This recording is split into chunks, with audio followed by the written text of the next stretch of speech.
Let me ask you something, and be honest. Do you ever get to the end of a long day, collapse onto your couch, and just think, wait, where did all my time actually go? It feels like you were busy, you were doing things, but when you look back, you can't quite pinpoint what you accomplished. Yeah, I've been there too. We all have. But here's the crazy part. There is a small group of people out there. Let's call them the top 1% in productivity. And they almost never feel that way. Now, before you click away, this isn't what you think. It's not because they're geniuses with 200 IQ. It's not because they all wake up at 4 a.m. to take an ice bath and read philosophy. And it's definitely not because they're superhuman robots who never get tired. They just play a different game entirely. They operate by a different set of rules. So today, I want to break down exactly how these high achievers never seem to waste time. And more importantly, I'm going to show you how you can steal their playbook without turning your life upside down or becoming some productivity-obsessed robot. We're not talking about hustle culture or fake motivation here. Just simple, practical strategies that actually work in the real world. So let's dive into the first secret, and it's a big one. The top 1% don't manage time. They manage attention. Think about that for a second. Everyone else is out here buying planners, downloading new calendar apps, and saying, I just need better time management. But the most effective people are asking a totally different question. They're asking, what truly deserves my focus right now? Because let's be real, you don't actually lose time. Time just passes. What you lose is focus. You sit down, determined to work on that important project. You're ready to go. Then a notification from your phone buzzes. Just a quick look, you tell yourself. Then another one pops up on your computer. Before you know it, 45 minutes have vanished, and you were deep down a rabbit hole of watching videos or scrolling through a feed you don't even care about. We've all done it. The 1% are just ruthless about cutting that off before it even starts. When it's time to work, the phone goes away, not just face down but in another room. The unnecessary browser tabs are closed. They focus on one single thing, that's it. It's not about finding more hours in the day, it's about making the hours you have count by protecting your attention like it's your most valuable asset. Because it is. Here's another huge one. They guard their mornings like a fortress. And again, this isn't because mornings are inherently magical or have some kind of cosmic power. The science is simple.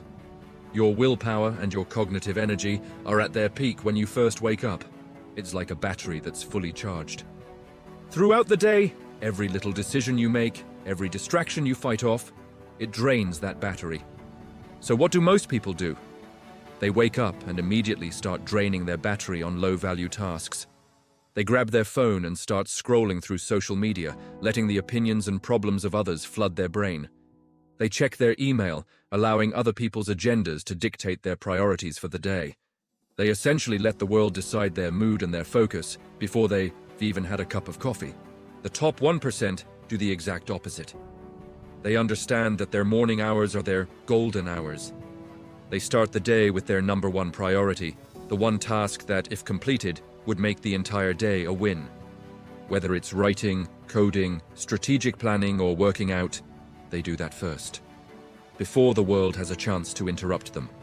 Because they know that just 60 minutes of deep, focused work in the morning is more valuable than 5 distracted, fragmented hours later in the afternoon when their willpower battery is blinking red. Protect your mornings, and you'll protect your entire day. All right, this next one might sting a little, but it's crucial. The top 1% are masters of saying no. They are comfortable, almost unapologetically so, with declining things. They say no to random coffee catch-ups that don't have a clear purpose. They say no to pointless meetings that could have been an email. They say no to opportunities that sound good on the surface, but don't actually align with their long-term goals. They understand a fundamental truth that most people ignore. Every single time you say yes to something, you are implicitly saying no to something else. Your time is a zero-sum game. When you say yes to a meeting, you're saying no to an hour of focused work. When you say yes to a social event you don't really want to attend, you're saying no to an evening of rest and recharging. Time is the one resource you can never, ever get back. So they filter every request through a simple question. Does this move my life forward in a meaningful way? or does it just fill a slot in my calendar? If it's the latter, the answer is almost always a polite but firm no. It's not about being rude or selfish, it's about being disciplined and respecting your own goals. Saying no isn't about closing doors, it's about keeping the right doors open. Now let's kill another popular myth. The 1% don't necessarily work longer hours than everyone else. In fact, many of them work far less. The difference is they work sharper. They operate in sprints, not marathons. When it's time to work, they are all in. 100% focus. No multitasking.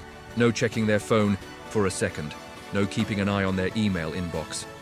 They go deep for a set period of time, maybe 90 minutes, maybe 2 hours, and then they stop. And this is the part most people miss. They take a real break.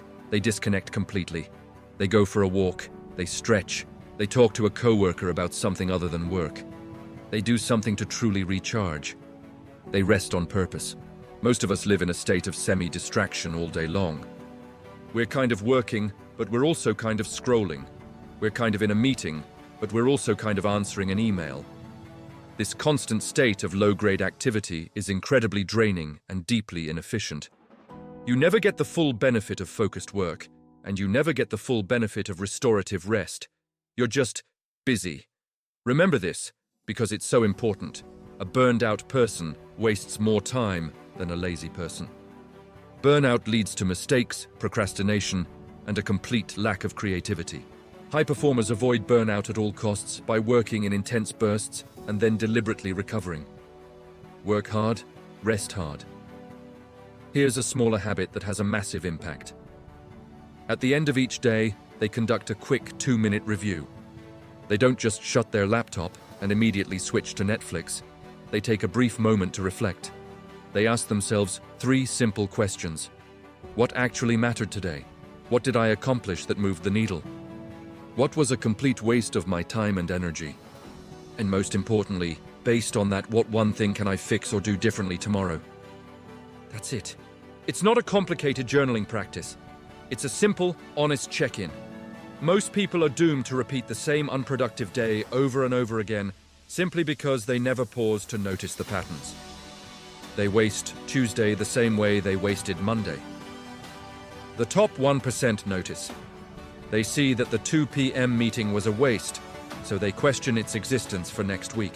They see that they got distracted by the news in the afternoon, so they decide to block that website tomorrow. They make tiny, incremental adjustments every single day. Over a year, those small course corrections lead to a completely different destination. So, here's the ultimate truth. You don't need to become a perfect, flawless productivity machine. You don't need some insane, complicated morning routine that requires you to wake up before the sun. And you definitely don't need more motivation. Motivation is fickle. It comes and goes. What you need is a better system. You just need fewer distractions and clearer priorities. That's the entire secret. That's how the 1% never waste time. It's not magic. It's not luck. It's just a better set of rules for playing the game of life. If any of this hit a little too close to home for you, do me a favor and hit that like button. It really helps the channel. And if you're ready to stop feeling busy all the time and start thinking and acting more like the top 1%, make sure you subscribe so you don't miss what's coming next. Finally, I want you to make a commitment to yourself. If you're done wasting your days, comment the word FOCUS down below. Thanks for watching, and I'll see you in the next one.